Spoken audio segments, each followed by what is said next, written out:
Welcome everyone to the next Imitation Systems talk today. As always, I'm going to give you just a very brief introduction into what we're doing here at the Turing, and then I'll hand over to our speaker today.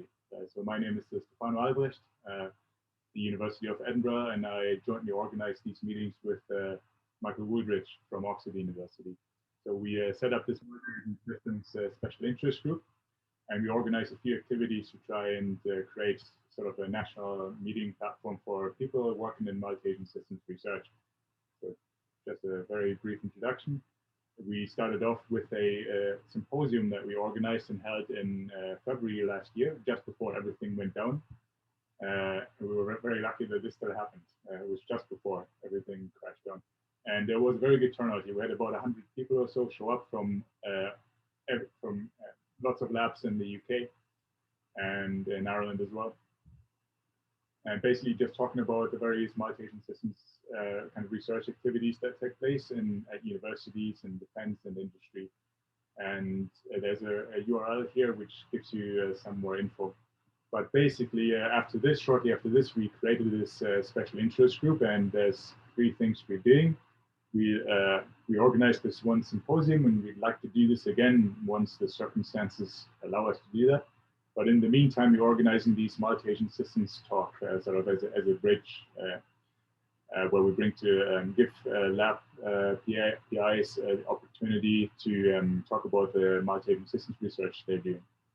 Then we created this virtual labs map on Google, which you can see a screenshot here, basically shows you a whole bunch of labs at university and defense, and focus areas in multi-agent systems.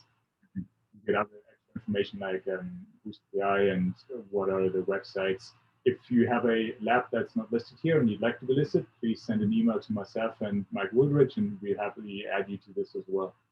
And lastly, we have a mailing list, which is free for everyone to use, to post opportunities related to multi-agent systems research, preferably with the focus in the UK. So this could be grant opportunities, new jobs, or kind of initiatives, competitions, and that sort of thing. So feel free to use this list here. And at the bottom of the slide, you can see, again, the URL to the Turing website for this group, which gives you more links and videos and other information for how to contact us. So this was just a brief introduction, and now I'm very happy to hand over to Dr. Sam Devlin, who's our invited speaker today from Microsoft Research Cambridge. He's a member of the machine learning and game intelligence teams, working with other folks like Katja Hoffmann and others. And I'm very happy that he will tell us about their multi-agent systems research today. So I'll stop my screen share now, and then I can hand over to you, Sam. Thank you, Stefano. Let me just set up my own. Sharing that one. Is that coming through now? Yep, that's good. Perfect. Okay, I think that's my setup. Okay, so thank you everyone for joining today, and to Stefano for the invitation. I'm going to talk a little bit today about moving from this self-play setting where we train coordinated teams of agents to play well together towards the setting of ad hoc teamwork where we train one agent that can play with any team very well. We're all very well aware at this stage, it's been an unusual year, and I think we're all maybe getting a little bit tired of talking to our laptops. So I'd really like to make this interactive. We've got a fantastic audience here. I know there are a lot of people on the call that have put a lot of time and thought into this subject. I'm going to frame the conversation around some work that we've done in this space, but this is absolutely not the answers to all of your problems in this space. And I think other people have fantastic things to contribute here on both things they've already done and exciting new ways to bring this forward. So I heavily encourage and want everybody to jump in, shout at me, tell me I'm wrong, bring up new ideas, right? I think let's make this as much of an interactive session as possible to get the most out of what the time we have together. Okay, that's it. I'm here today representing the game intelligence team from Microsoft Research Cambridge. It gives me great pleasure to be here and represent a large group, and I'm going to keep trying to credit them throughout. We've got Raluca on the call as well, who's done a large amount of this work and hopefully might chime in with some of the conversation and questions. And in that group, we focus on deep reinforcement learning for games. And I want to emphasize for games. We want to advance reinforcement learning to enable new applications in modern gaming because video games matter, right? This is an over $100 billion industry enjoyed by billions of players worldwide. It's an opportunity for the multi-agent systems community to have real impact on people today, billions of people worldwide. We want to create new novel gaming experiences enabled by autonomous agents in games for our players to bring joy to billions of people worldwide. And to do so, we believe we need to empower game developers. We need new tools and capabilities to make these methods and these algorithms accessible to game developers around the world. To understand that particular problem space a bit better, we recently conducted this study. So this was led by Mikhail, who did semi-structured interviews of over 17 game industry professionals, did thematic analysis of that, really drilling down into what are the challenges of applying reinforcement learning in a commercial video game. And then we compared that with an extensive literature review, particularly focusing on the games communities, games research communities, seeing what topics had been covered, where there was opportunities to connect industry and publications, and what were those open opportunities. And in that, we come up with a list of sort of 10 key advices if you want to have your research have more of a potential for impact on the games industry. This then heavily influences all of the work that I'll present today. We are always keeping in mind what it means to have a designer-centered workflow for reinforcement learning. So this particular piece of work was one study we did late last year, looking at authorial control. When designers have an intent, something they want to see in the behavior. So it's not just about what the agent achieves, what is the policy elements, but how it does it. And we looked at potential-based reward shaping in particular, as one way of sort of giving that intent to an agent. But it's not enough to do grid worlds, and it's not enough to do Atari. Modern video games look a lot more like this quite often, right? And so one of the examples that our team has worked on in the past, the scaling up to a modern video game, was Project Malmo, where we open sourced APIs for being able to train agents for Minecraft. In particular, last year at the in-person event, I was talking a lot about this set of multi-agent collaborative tasks that we proposed as a series of competitions. We've continued to develop this so that we're working now with Queen Mary University and have open sourced not just the environments, but now also connected it up with RLlib and Azure ML so that anybody can train agents of the types that I will talk about. In this, we provide a number of pre-trained agents that can play the collaborative games well together. And sets of tutorials for how to get up and running on Azure ML if you want to run things at a large scale on the cloud. The slightly newer one since last year was that we also began work on Project Padia. So this is a collaboration with Ninja Theory. This is work that Raluca has largely been leading, looking at how do we train agents to play their recent game, Bleeding Edge. There's a short video here. It might be a little choppy as it comes through. But the main thing that I want to emphasize here is that we're using this as a research platform to explore the potential. Okay, this is not representative of gameplay from the actual game, but it is us and giving us a nice test bed for training these agents and giving ways for people to interact with them and play with these agents. Some important things to know about the game. It's a 4v4 team-based game. Okay, so we've got one team of agents, in this case, playing against a set of humans. There were some nice instances of collaboration. If you're not familiar with these types of games, they were the healer was trying to heal one of the players in there. This team played well together because they were trained together. But the problem that I really want to talk about today, and what I hope we can launch into the discussion now around, is that if we wanted to have a mixed team of humans and of AIs playing together, then the importance of having a single agent that's robust to many others becomes critical if we're going to actually have that interaction between humans and agents.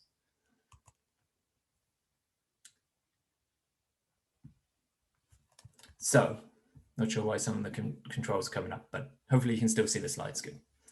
So the particular problem that I'm going to talk about is ad hoc teamwork. We have these two agents, we've trained them well together, they play well together, that's fantastic, and we can do this somewhat reliably. I'm just going to assume that's something that we can do for the particular problems at hand. Now we have another team, we've also trained them well together, and they play the game well together.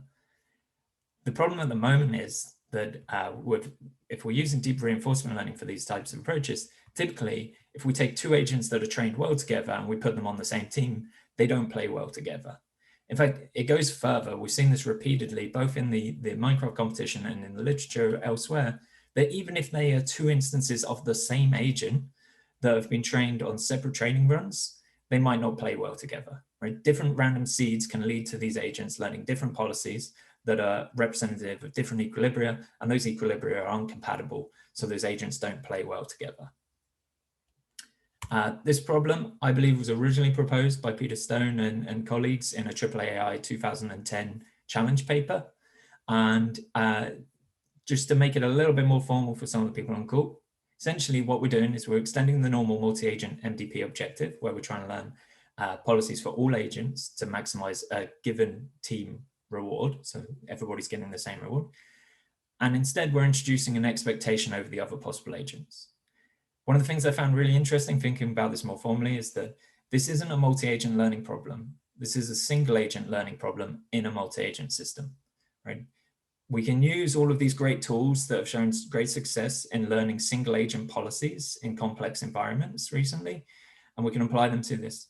But we hit one of the fundamental issues at the moment in deep reinforcement learning, and that's of overfitting to the training data set. And in this case, the training data set is our teammates. And what we want to do is make sure that we don't overfit that we learn something that's robust to a whole range of teammates that we can't possibly train online with, right?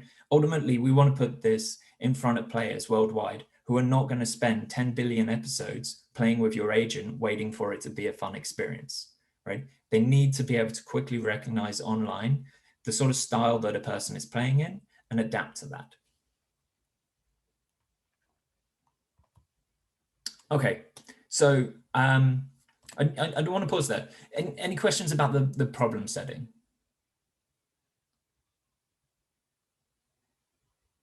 Any criticisms of it being a single agent problem? I saw Stefano nodding, and I know this is a topic that he's done a lot of work on himself. So I'm keen to see if that was a confirmation that he also views it as a single agent learning problem. Confirmation. Confirmation? Okay. We'll get more out of you before the end, Stefano. So one approach. This is something that we worked on, particularly work led by Louisa Zengraf, who was visiting us last summer. She's a fantastic PhD student at the University of Oxford, and she did a number of experiments with this particular architecture that I can break down into four stages. And there's a number of design choices here we made within this architecture that I think are really important for how we are developing our single agent to learn to adapt to others online. So first of all, we observe the behaviors of other agents, right? So everything that's in the trajectory that can currently be seen. In our experiments, that was fully observable, right? So we assumed that we could see the entire history so far of that player. In particular, we designed this network to have an information bottleneck.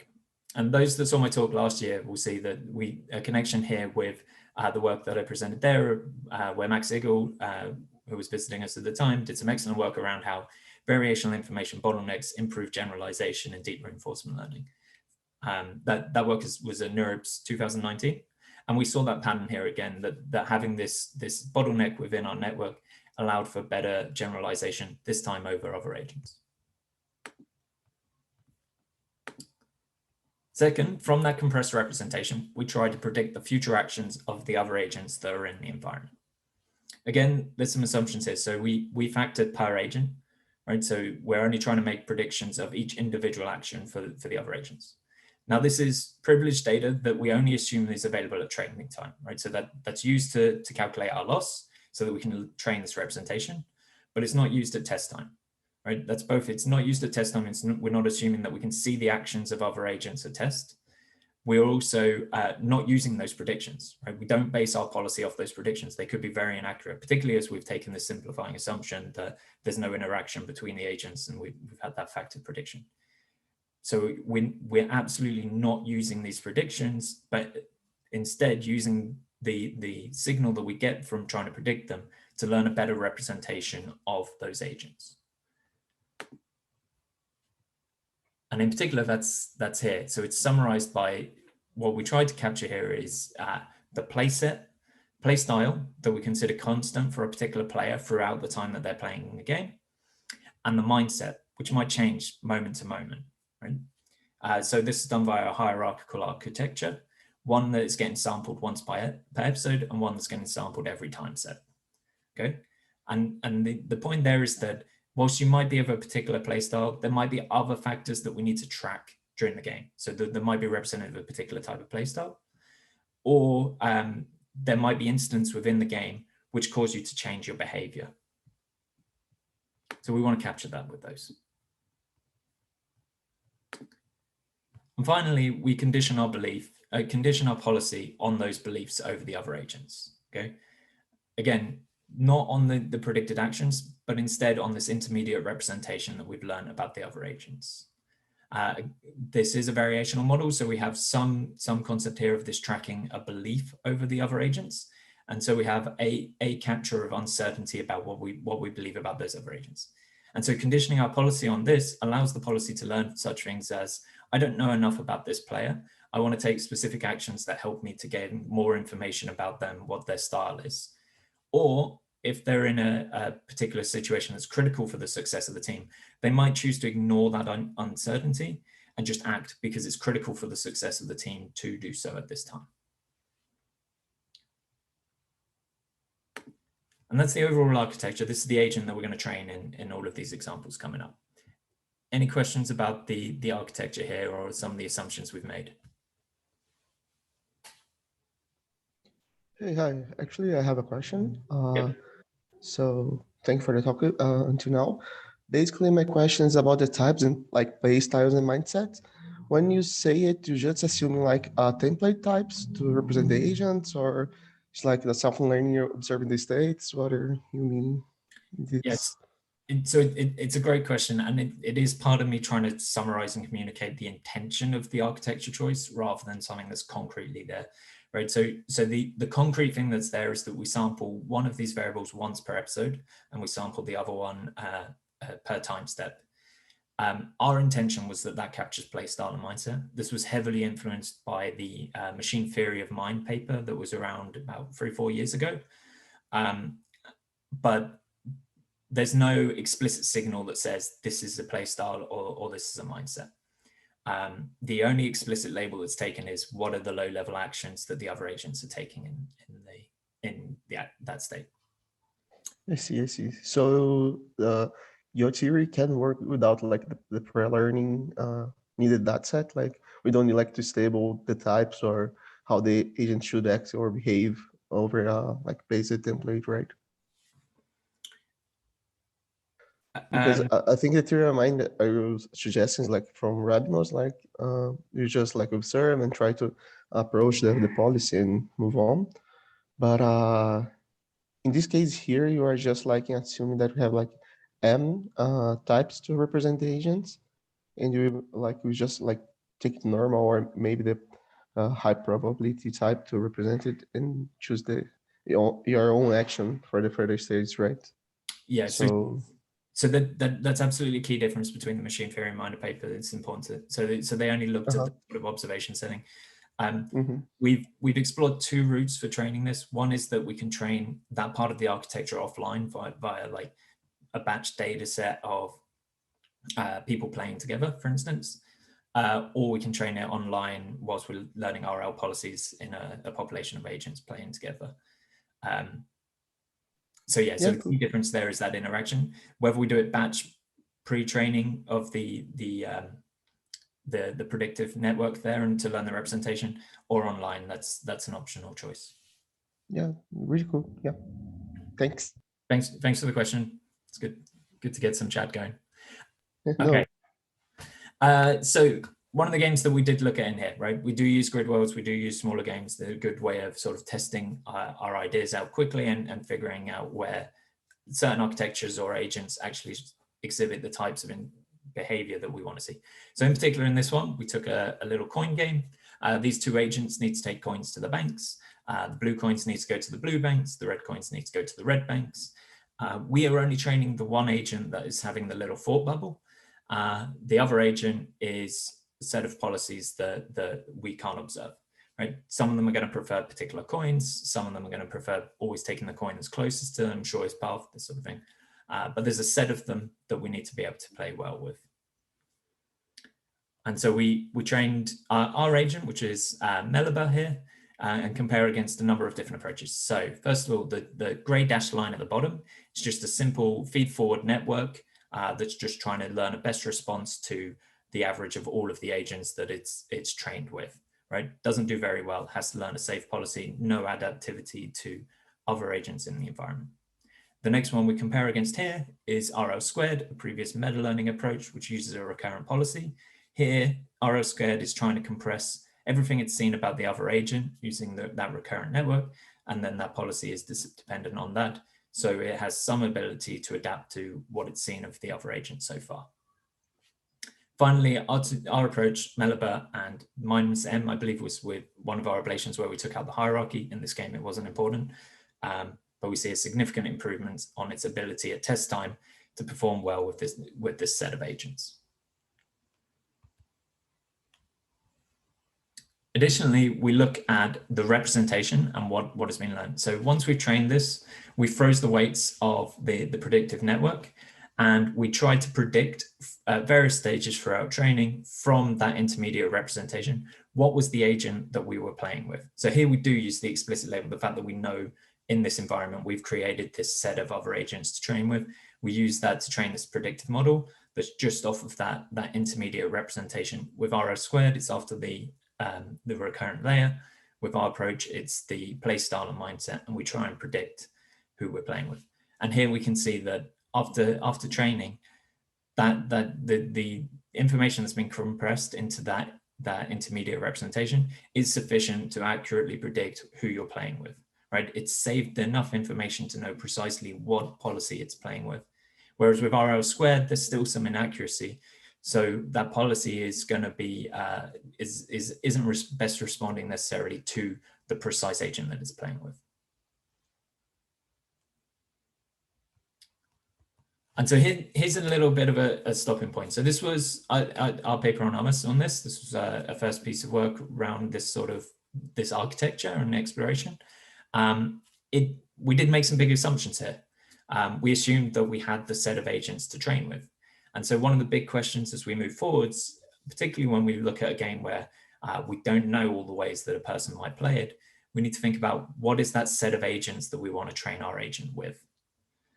One piece of work that was very influential to me on this was work from Berkeley, led by Micah Carroll, on this little cooking game.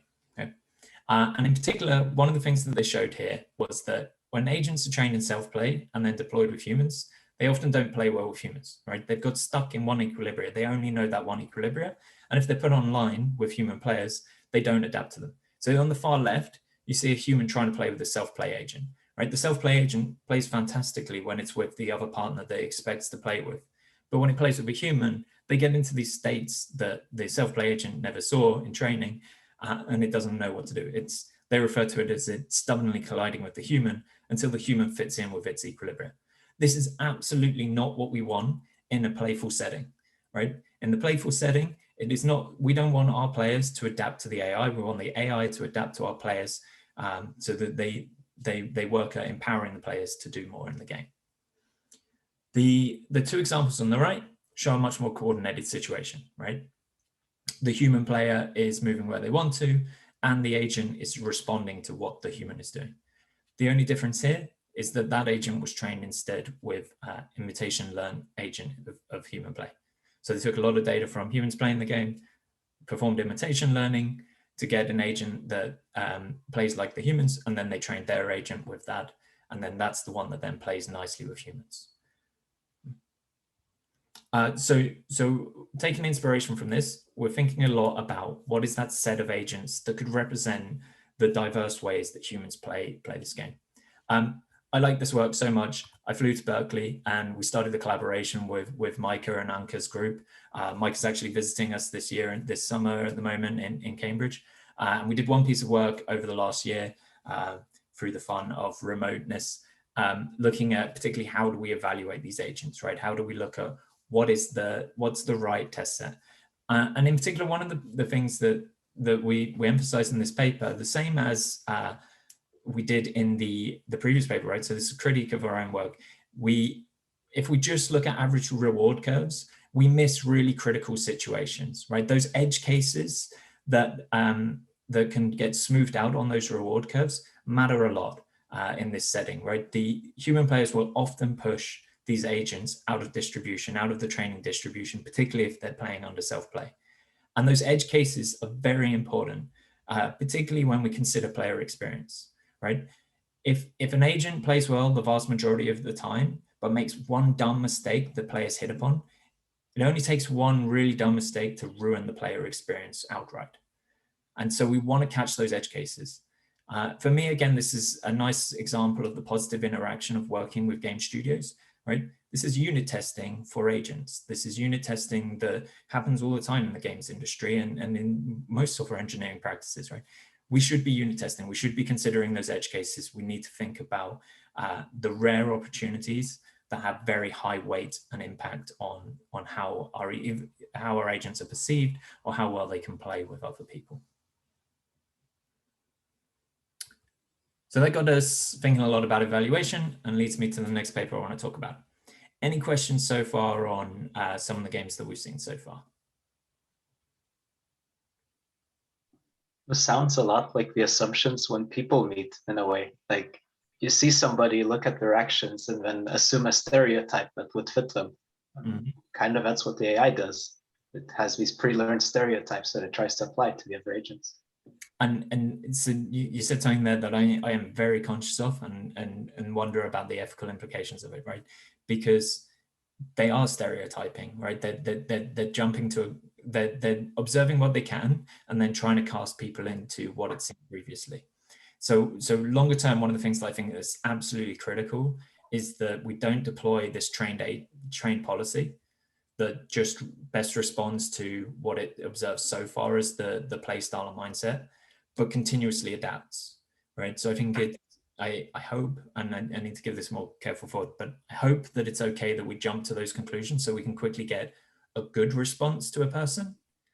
But I think we need to refine and adapt over time, right? Because it's not good to jump to a stereotype and just continue to act on it. It makes it interesting to test how it responds to agents that behave in a totally different way than it's like seen before. Yeah, and the fact that people will adapt and will change online with it as well means that we bring ourselves back to a multi-agent learning scenario again, right? So all of those challenges that the multi-agent learning community see longer term, those will come back, right? As we start to think about deploying these agents online, learning with humans, playing with them. I was just going to add that, I mean, I think one slightly different way to frame it from stereotypes is more like personality types or different kinds of styles that you can categorize people into. I mean, I think that people are quite good at compressing some kind of high dimensional space in order to be able to quickly make inferences about, who they're interacting with or some type of environment they're interacting in. Like when you go to a new work setting, you still adapt the same behaviors from a previous work setting. Or if you, infer that this person has a lot of similar characteristics to people that I've interacted with before that fit into a particular cluster, then I think you interact with them in similar ways. So I do agree that a key part of that is adapting, kind of at test time. But I think that there is also value to kind of compressing a high dimensional space into these clusters and then using these kind of categories in order to quickly, kind of at least interact in ways that seem reasonable. Yeah, and I think it's the thing to focus on there is the positive of bootstrapping your behavior, right? So you're not going in completely blind to a new situation and learning from scratch, but right. Making sure that we continuously adapt. I think that's the really critical thing to keep it in a positive frame, right? That we don't just rigidly stick to our initial assumptions. Yeah, completely agree. Yeah. Okay, I'm going to move on to the next piece of work. So in this next piece of work, we're thinking about that set of agents that we're going to train this ad hoc teamwork agent with. And inspired by Micah's work and the team at Berkeley, we're particularly leaning towards how do we train our agents with agents that play like humans play. And so this paper is upcoming at ICML next week. And in it, we try to tackle a couple of key questions. So do current state-of-the-art reinforcement learning agents learn to behave in a human-like way, right? If we just do RL, are we going to get a human-like behavior out of it? I think the Overcooked example previous maybe shows some examples where this isn't the case. And particularly thinking about that evaluation, how do we reliably measure that something is human-like, right? It's a very vague, fuzzy term that we use. We use it as aspiration in the types of agents that we're trying to develop. People in the community use it everywhere. Is this agent human-like or not? How do we actually reliably measure that? And if we could, can we automate it, right? If we could automate that assessment of human likeness, then perhaps we can optimize towards that and train for that particular objective. So for doing this, we took a navigation task. So we have our agent here on the left. It's going to run around the environment of Bleeding Edge. And on the right, you see a top-down view of the map that it's on. It's going to start on one of those floating islands. It's the blue dot at the bottom of the screen, I believe. And it's going to go to one of the green crosses, which is randomly chosen at the beginning of the game, is presented to the agent. This is either part of the observation for the agent or it's on the screen when human players are. So it knows where it is and where it's trying to go to and how does it navigate the space. This is an intentionally simple task, right? This is something that is, navigation in 3D is a fundamental skill for biological agents embodied in the real world. It's well studied both in biological agents and artificial agents. And there's a whole bunch of deep reinforcement learning papers that solve this problem, right? So we chose this because one, we can get an agent to do this well, right? We know we can get an agent to do this well. And second, if we want people to really, really look at behavior, it helps to have this simple task, right, where they can isolate it. In particular, this is because, I'm going to jump ahead 2 slides. We ran this as a sort of Turing test, right? We did a behavioral study where we showed 2 videos of agents, one of an agent, one of a human, side by side, and asked people to say, which one's the human? Yeah. And this sort of thing's been done with game playing agents before. In particular, one thing that I remember very fondly was there was a tournament in Unreal tournament competition that was run to create human-like AIs for it. And it was judged by people playing the game. And the finding was that pretty much all of the agents got rated as being quite human-like, because if you put people in a very high pressure situation, like playing a first-person shooter, and their only interaction with the agent is very, very fast-paced, short encounters where they see the agent for a couple of seconds whilst under the pressure of having to make decisions and act themselves, then they can't make good judgments about what's going on there. Whereas if we isolate a very simple behavior like navigating, and we show videos that you can just observe, and we allow participants to take as much time as they want to go back and forwards in the video, then they can get a clear judgment on which is human-like and which isn't. And that may seem unfair to our agents, but trust me, if you put these agents in front of billions of players, they will scrutinize it. I've worked with a number of game studios that have shown like the depth that players that are invested in their games will go to understanding how their AI is working, particularly trying to work out if it cheats. Okay, so the agents that we trained for this, just as a bit of background on this. So these are PPO agents. We have 2. One takes just the symbolic observations, so it knows its relative position to the goal. It gets the average depth of what's on screen, and it gets its absolute position right now.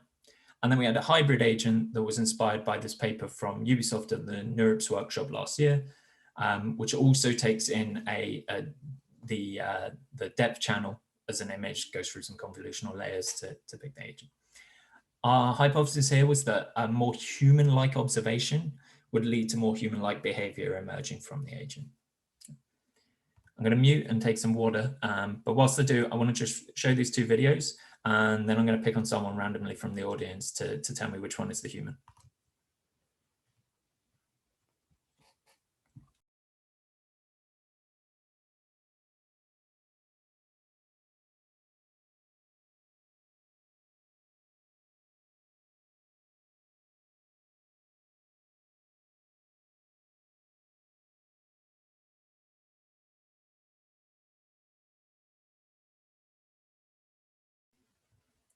Okay, and anybody want to jump in with a vote here?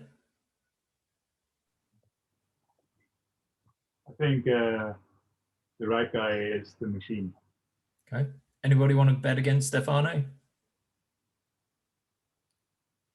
Is this I go with the same. I think B is the machine. is the machine? Yeah, I also thought A was the human. Cool. And you're all representative. So perfect choice. That is, B was the agent, A is the human. And when we ran this as a study, yeah, humans can reliably tell. They could tell the difference, right? They picked out, reliably picked out the agent from the human. On the left, we show our typical reward learning curves. We show that our agents can consistently learn to perform the task at the same pace as human players, right? So they can get to the right performance level. But when you put these agents in front of human players, particularly when you allow them to scrub back and forth in the video, they could reliably, so ideally we'd have that line somewhere around 0.5, but actually the vast majority of people got the right choice the vast majority of the time. Okay, people could easily discriminate. Does raise an interesting question here. So again, thinking about this evaluation, we sort of hit this issue where do we want this agent to fully cover the spread? So would the ideal be that the error in judgment is around 0.5 with low variance, so people just can't tell the difference between human and AIs and are making essentially random guesses? Or would we want these graphs to be mirrored so that the agent is being perceived as human and not the human? I think that raises an interesting question about what's the actual aim, what counts as a pass condition on this test. Keen to hear if people have thoughts on the call. What would be more useful for your scenario? Maybe one to take offline. So people could reliably tell the difference. One slight positive, we did also run experiments of showing two agents, right? So we showed people the hybrid and symbolic and asked them which one was more human-like. And again, there was an ordering. So hybrid agents were much more often chosen to be the more human-like when given two agents. So we see an interesting separation here. Discriminating between human and agent, humans get it right, but they're also able to rank agents and say that this agent is more human-like than that agent. Which leads nicely into thinking about how do we automate this? So without looking at any of the data from human judgments, we tried to train classifiers to do this. We did a number of different architectures here. So a couple that just take the symbolic data, what position are people in, some that was from the visuals, and some that try to compress this into different observation space. So the barcode is each line is one frame in the video compressed into a 2D image. And the top-down one is literally just the symbolic data transformed into a top-down image, drawing out where the person went. And we tried to train classifiers to predict this. And in particular, things that I would note here, the approach of doing this off the symbolic or with the recurrent layers here, this is very similar to what various versions of Gale or adversarial imitation learning approaches do when they have a discriminator in the loop trying to reward agents to generate behavior like their data set. And so what we see, first of all, on the far left, the identity accuracy is given a pair of videos with a human and an agent, and the ground truth that which one is the human. The classifiers can do really well in picking out the human, particularly the symbolic ones, right? As we move to the right, the human agent comparison is looking then at how much do these classifiers agree with the human judgments rather than the ground truth. But when we're only comparing human and agent, then, as I said earlier, the max vote from human judges was the ground truth. So these look exactly the same as the identity accuracy, right? So there we are looking at how do we model maybe more sort of an individual's judgments rather than the max vote of the entire population of judges. But the interesting result for me here was the far right, the hybrid versus symbolic. The hybrid versus symbolic, these classifiers did really badly at, right? In hindsight, this is quite intuitive when they are getting high accuracy on predicting which one is a human and which one is an agent, then it's going to predict that both videos it's given are an agent, and then essentially breaks ties randomly and performs very badly at predicting or ranking these agents, right? But this is what's happening in an adversarial imitation learning algorithm. I think this is a key flaw in that essentially the discriminator on something like Gale in this setting would give a very sparse reward to the agents, because all it's going to do is say that's not human-like, or that's not like your data set, or it is. Whereas if we could actually rank agents as more human-like, we'd get a very clear signal to optimize our agents towards behaving in that way, rather than this just sparse reward setting of you've achieved it or you haven't achieved it, which I think is currently where the state of the art is on this. So to summarize that paper, we showed deep reinforcement learning agents that can efficiently navigate in 3D environments, but that humans could reliably tell the difference between how the AI played and how humans played. This shows us that high skill alone is not enough for reproducing human likeness. And if we think back to the motivation here of creating that population of agents to train our ad hoc teamwork agent with, we need to do better than just matching some of these very high level statistics of how humans play, and actually start looking at what are the more fine-grained unit tests or ways to find out if our agent is actually matching the different play styles of humans. Because if we can't match those, who do we train our agent with? Finally, that's all I wanted to cover today. To conclude the talk, I just wanted to reiterate that our motivation here is very much driven by empowering designers. So I talked early on about these surveys that we ran with games industry professionals and building up different ways for designers to really use these tools. In particular, we see a key opportunity for players within this space of ad hoc teamwork. We think this will be a real powerful enabler for players to have a new experience where they can play online collaboratively with a player, with an AI that adapts to them and plays around their style and supports them, empowers them to do more within the game. We proposed this method that was presented at Armus, and we went through this earlier, and building towards the set of agents that we need to train that agent with. We started looking in this most recent piece of work about how do we get a human-like agent to train with, but also how do we rigorously evaluate what it even means to be human-like as an agent within these types of games.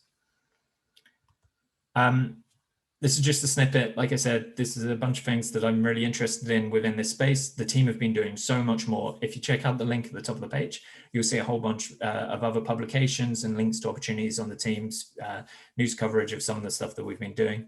In particular, there's another paper there coming up in 2 weeks at UAI that might be of interest to this community, which was around competitive multi-agent reinforcement learning. Obviously, this is a team-based game. The team that we're training is going to play against another team. So some members of our team really focus on that competitive element of how does your agent compete with the other team. And that's all that I had for today. Thank you for your time. Thank you very much, Sam. This was a very good talk. We have some time for questions. I have a comment or a question as well, but I think I'll first see if someone else from the audience wants to ask or say something.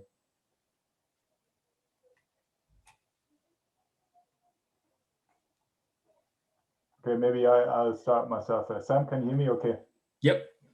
So about the last piece of work that you described, so I've got a thought there and maybe a suggestion as well. So the reason why it was quite easy for me to distinguish the real guy and the machine, and I'm assuming that's what made it really easy for the classifiers as well to pick up on that, it's a very simple mechanic. So one line of work that I'm heavily involved with is in building self-driving cars, and we apply all kinds of techniques.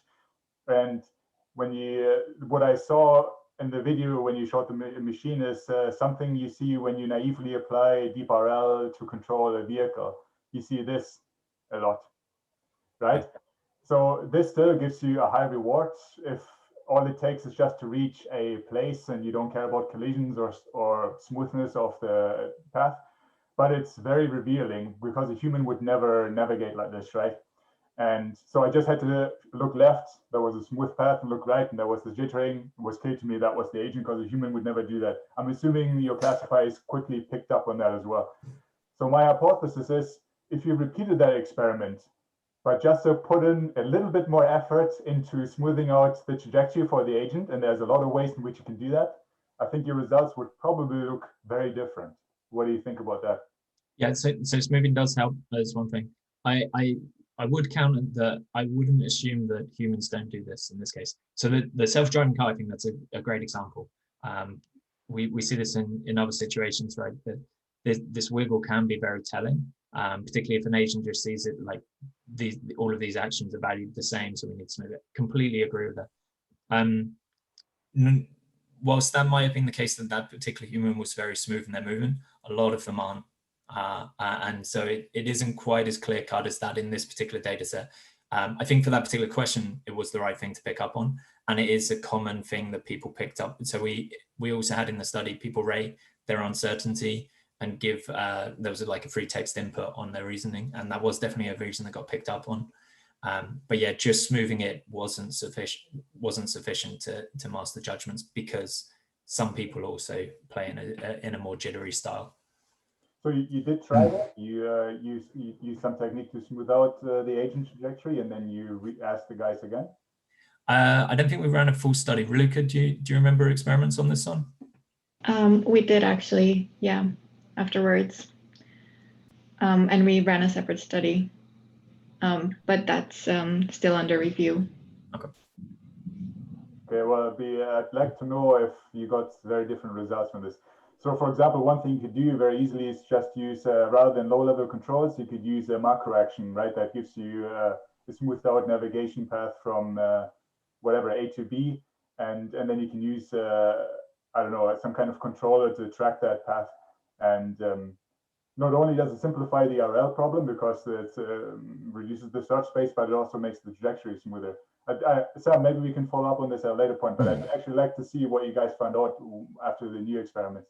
Yeah, and I think for a wide range of other things, that it's a really interesting point because of knowing when to do that smoothing, right? Because sometimes it is it's a behavior that could emerge with human players. So I really I don't want to do that smoothing everywhere, because sometimes that jitteriness is necessary, particularly like close interaction scenarios. Those jitters can help to break ties in collisions. But how to recognize that you're in a position where the jitters are only coming because the agent values all of the actions equally. So for the value function. Unless, I mean, if it's persistently going like this, though, for a prolonged period, then I think we can reliably discard humans. Because, I mean, I see what you're saying, right? But if it's for the entire path, basically, I think it's very unlikely that a human would work like this, right? Anyway, that's just my 2 cents. I have a question. Long time since we met, Sam, but I'm working in a domain where there are specific rules that the humans need to follow. And I'm interested in, I mean, this is very relevant to our work. And I mean, very interested in how you would manage to combine this sort of reinforcement learning and machine learning with rule sets, specific patterns or dictations of behaviors that humans need to follow, but obviously don't always follow precisely. And in domain where you really often lack data of exactly the opponent force that you are trying to simulate, essentially.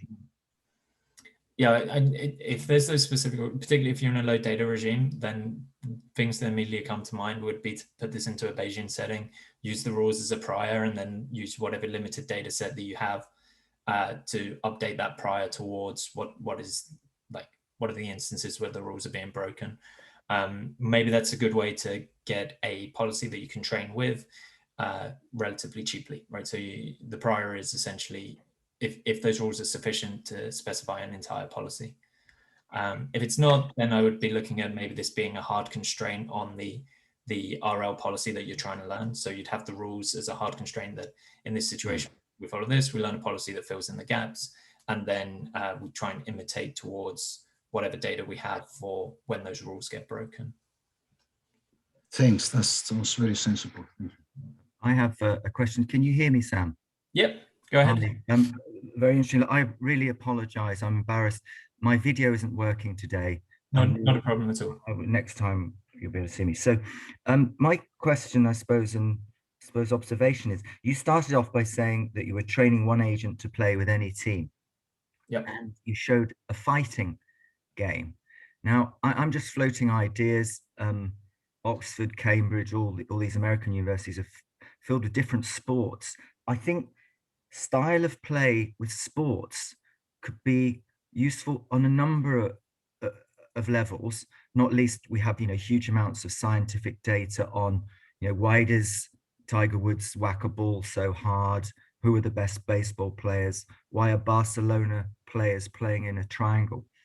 Why would that be relevant? It might be you could create some reinforced learning weighting, and I could be wrong. This is probably maybe more difficult than I realize, but that your agent, when he or she in a less complex environment, and so not fighting, soccer, baseball, golf, if they're playing in a team, forget golf, but it's something that's more team based, that they quickly recognize the style. So that would be literally, this is an aggressive team, yes, or this is actually a moderate team. They seem quite measured, that they're both aggressive and defensive. Or no, well, a classic example actually would be, we've just all been watching soccer. Italy, as you know, is the a very defensive team once they score. So if the agent can be weighted, so they can recognize quickly what the human team is about. Does that make sense? So I suppose in a summary, I'm saying sport knocks a lot of variables and creates a lot of science for you. And then secondly, how you go about getting your agent to recognize who are they actually dealing with. Yeah, it's a fantastic observation. And so the original proposal of the challenge was by Peter Stone. Peter Stone is very heavily involved with RoboCup, RoboCup soccer. So some of the motivations there, I think, is clear in a lot of Peter Stone's work on this. And I think Stefano's group maybe have also touched on applications in soccer as well.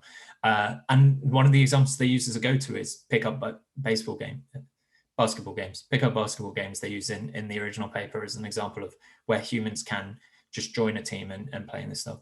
The fact that one other thing I took away from what you were saying was that we could use this equally for modeling the opposing team. I think that's absolutely the case, right? We're not necessarily here trying to learn a Nash equilibria that plays safely against all opposing teams, but instead conditioning our policy on some representation of the opposing team so we can play specifically towards that opposing team. Yeah, exactly that. So you think about it this way. I get the benchmark's got to be, you're always going to be looking at, right, how does this best player play? That's the right way for the agent to recognize things. But equally, to be successful in a team, they've got to be compatible with a style. And there might be some relatively modest metric or way that you can get around it quickly saying, that this is a Barcelona team. If you weren't Barcelona, if you notice it, without sort of talking too much about soccer, not everyone's interested in soccer, but it's very telling, isn't it? You can get these multi-million-pound players, they go to Barcelona and they bomb. They are a complete failure because they cannot fit with the style. It's not about the individual level of skill. I think that's a really interesting area for that as a next extra thing to add. Yeah, and I completely agree. And I really like that observation, right? Like a high skill individual is not necessarily a best team player, and we want that best team player. That's what we're aiming for here, because my hypothesis here is that a better team player is a more enjoyable experience to play with than playing with the superstar. Yeah, totally. It's almost that classic, as in life, as in machine. It's very good work. Thank you. Hey, thanks for the talk. Perhaps a bit of a trade question, we'll say, but I'm interested in whether you know any environments, particularly where crossplay is not kind of automatically good. So you mentioned this earlier, and I see in a lot of kind of ad hoc works, either the opponent agents are kind of hand-coded and they act in a way that is probably not very, particularly optimal for the environment. And I think it's a more realistic assumption that opponents that you come across will be already at least skilled in some way, and they won't be these very strange niches that are kind of hand-coded by the authors of the paper. So yeah, I mean, one example of this maybe is Hanabi, where in the Hanabi challenge paper they showed that training agents with slightly different seeds leads to kind of quite bad crossplay. But yeah, I wasn't sure if you had any ideas about specific environments where you see this kind of behavior. So I'm going to give my input, but I'm also going to hopefully lean into Kalisha as well, because I think she's been very active in that space, and maybe she has some interesting things to add in a moment if she's willing to jump back on. But to give her a moment on that before I throw her in. One thing that I think is in the crossplay assumption is that again, there's this training against an entire population, right? Because you in that work, they still train against a range of different opponents, different teammates, right? Sorry, in which work? In crossplay, you assume you're going to still train with a set of other agents rather than just with a single one. I mean, sure. I mean, I guess you can. Sorry, I don't know if I'm using crossplay in a wrong sense. Does this refer to a specific algorithm or a specific paper or something? Yes. So my taking for crossplay was work which, Kalisha, were you involved in the crossplay work? Is Kalisha still on the call? Maybe not. Okay. Yep. No. So there was a particular paper at ICML last year, I believe, that used the term crossplay, and they use it. I think it's as the metric as a way of evaluating how well an agent actually adapts to a range of other agents. Within all of these types of papers, I think there's this assumption that you're training with a set of other agents, right? It's not self-play where we're just playing against ourselves or a previous version of ourselves. And one issue with the assumption that you can play against a set is thinking that you have knowledge of or can provide sufficient coverage of the range of ways people will play, right? So there's also a very nice paper that was, I think, NeurIPS last year about real world games of spinning tops. And they characterized the full space of the full possible space of joint policies within a game. But a large part of that space, I don't think is played by human players, right? These are real games, and the joint policy space may follow that particular structure. And that might give us some indication of what size of population of agents we need to train with. But if our interest, as it is in our work, is about playing with humans, then we have a smaller subset of that joint policy space that we need to cover.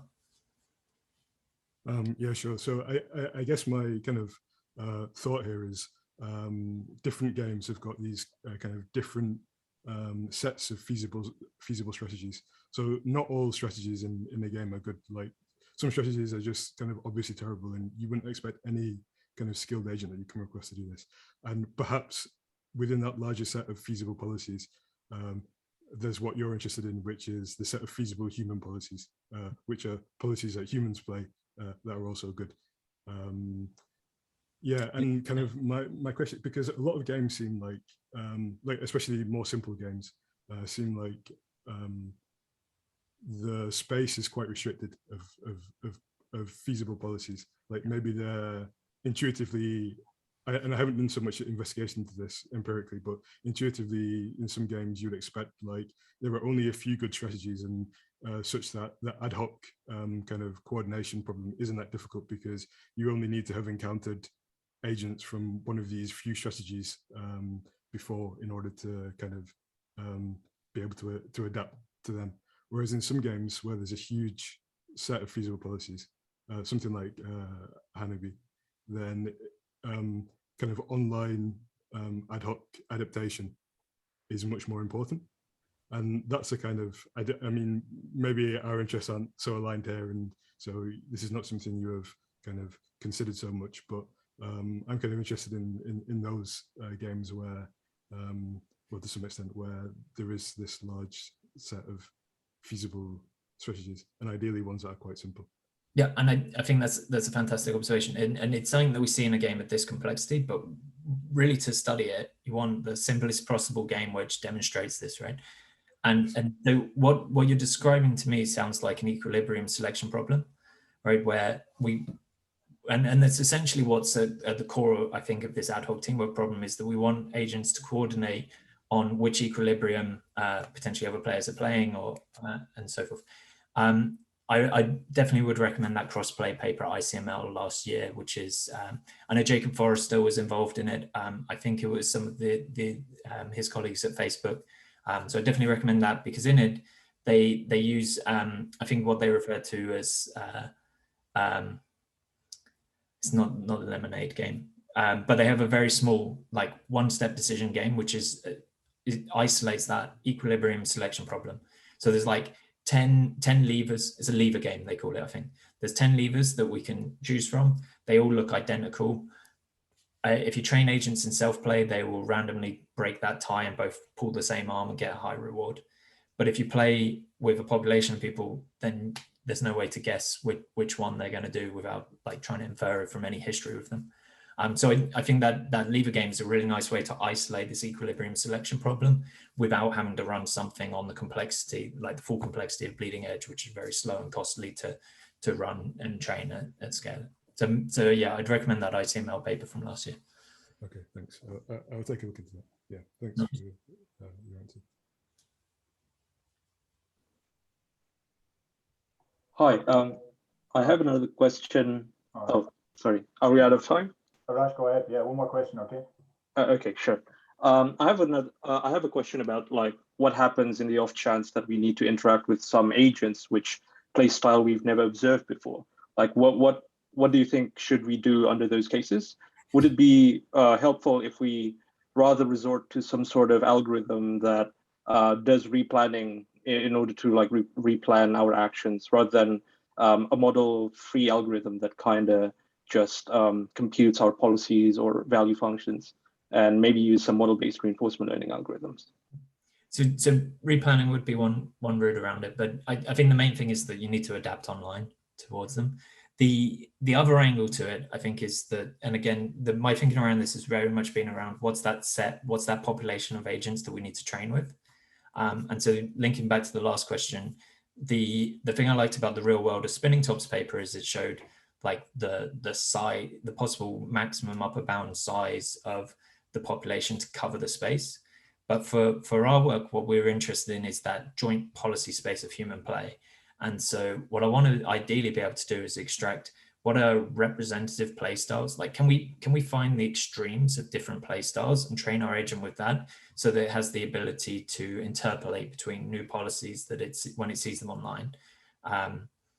So again, it really coming down to how do we cover the full joint policy space, not the full joint policy space, the likely joint policy space that human players are going to cover with representative agents during training time, so that at test time, hopefully the play that comes up is just some mixture of the policies that we've seen during training time.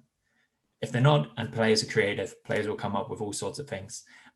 Then that's where I think online learning is probably the best response at this stage. Okay, thanks. Okay, I think we had lots of good comments and questions. Thank you very much, Sam, again, for this excellent talk, and everyone attending and asking questions. And we've got more talks lined up. If you're leading a lab and you'd like to give a talk as well, please reach out to myself and Mike Woolridge, and we'll try to slot you in. Probably would be next year then. So thank you again, Sam, and talk soon. Yep. Thanks, everyone. If anybody had other things they want to say, my Twitter details are on there. Please do reach out. I'm always more than happy to talk about this some more. Thanks, everyone, for your time. See ya.